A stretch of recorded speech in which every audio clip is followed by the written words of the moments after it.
Olá, professora Vanessa de Língua Portuguesa, e hoje nós estaremos falando sobre a habilidade EM13LGG401, que, em resumo, vai tratar da capacidade de analisar os textos e imagens dentro do seu contexto, não somente a mensagem original ou a inicial, mas avaliar tudo que está por dentro daquilo que está sendo falado, tá? Então vamos lá. Em resumo, trata-se da capacidade de analisar textos ou imagens e compreender a linguagem como um fenômeno complexo e multifacetado, influenciado por fatores sociais, culturais, políticos, históricos e individuais. Então, o texto e também a sua linguagem. Então, por exemplo, usando aqui, olha, A Noite Estrelada de Vicente Van Gogh. Você pode, aí onde você está, criar duas questões sobre essa imagem.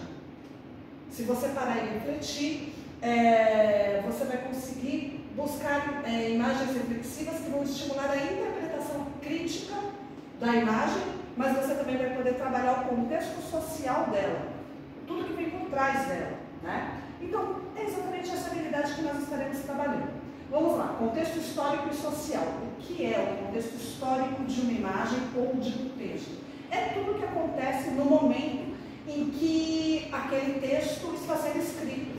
É literalmente o contexto histórico da época, né? Olha, contexto histórico e social da linguagem refere-se ao estudo das mudanças e variações da língua ao longo do tempo em diferentes sociedades, levando em conta fatores como cultura, política, economia e tudo o que está acontecendo ao redor.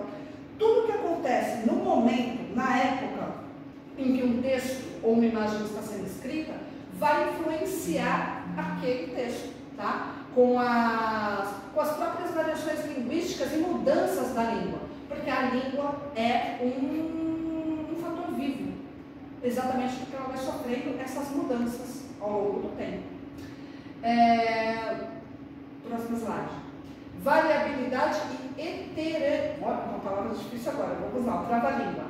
Variabilidade e heterogeneidade das línguas. O que é isso, professora Vanessa? A variabilidade e a heterogeneidade linguística são características intrínsecas às línguas humanas, ou seja, exatamente o resultado dessas mudanças. Nós temos algumas línguas como o latim, por exemplo, o grego antigo, o hebraico antigo, que são línguas mortas, ou seja, como não temos mais falantes dessas línguas no mundo, essas línguas não sofrem mais nenhum tipo de alteração.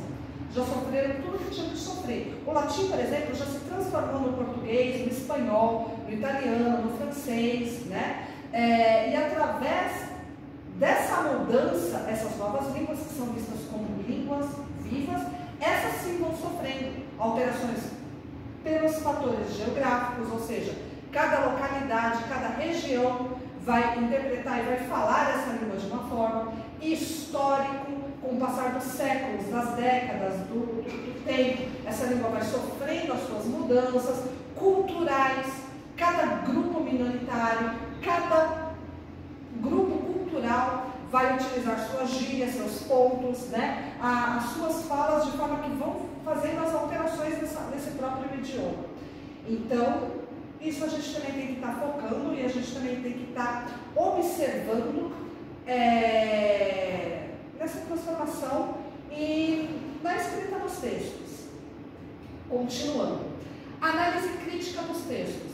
Não basta simplesmente a gente ler um texto e interpretar o que entendeu a priori.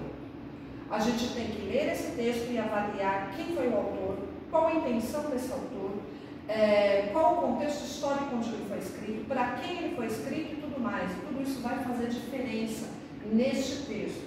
E aí você pode me perguntar, professora Vanessa, por que você começou então, logo no primeiro slide, usando uma pintura? Porque toda imagem, ou todo desenho, ou toda gravura também é um texto como transmite uma ideia. E essa ideia, exatamente a ideia, não somente a ideia escrita, mas a ideia contida no texto é que deve ser avaliada, tá? Então, tudo que declara, tudo que proclama uma ideia é um texto, portanto, uma pintura também é. Portanto, um desenho também é e um texto escrito também é. E a gente vai ter que fazer essa análise crítica desse texto, tá?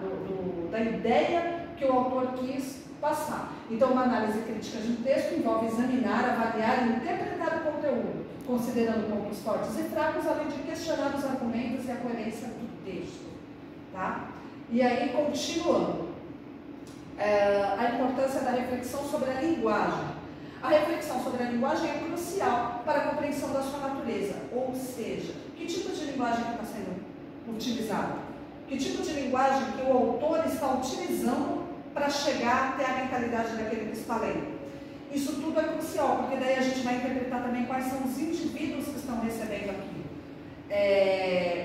No próximo slide, a gente vai estar vendo a discussão, né? Discutir a linguagem em diferentes contextos, a discussão da linguagem nos contextos. O contexto tem muito a ver com a linguagem também. Então, a interpretação de um texto ou a elaboração de um texto, ela não vai se apegar somente à gramática, somente às palavras escritas, mas também à linguagem e aos seus contextos. E aí, no próximo slide, produção de textos argumentativos. Então, eu vou usar como exemplo os textos argumentativos, tá? Que eles precisam ter introdução, desenvolvimento e conclusão, apresentando essa ideia, respeitando essa linguagem e observando os leitores. Próximo slide. Agora sim, nossa atividade. Então, você pode pausar esse vídeo para você ter mais um tempo. E nessas frases aqui, qual é a correta? Próximo slide, a gente vai ver a resposta correta, que é a C. Né? E estamos aí. Muito obrigada.